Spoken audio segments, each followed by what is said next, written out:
Este año 2026 deja de procrastinar, recupera tu enfoque y cambia tu vida. Hay personas que no están cansadas de la vida, están cansadas de sí mismas, cansadas de empezar y no terminar, cansadas de prometer y no cumplir, cansadas de sentir que tienen más potencial del que han sabido usar. Y tal vez tú estás aquí porque ya no quieres seguir viviendo en pausa.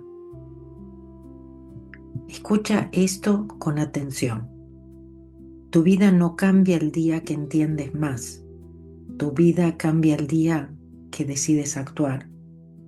No cuando tengas más ganas, no cuando todo sea perfecto, no cuando te sientas completamente preparado.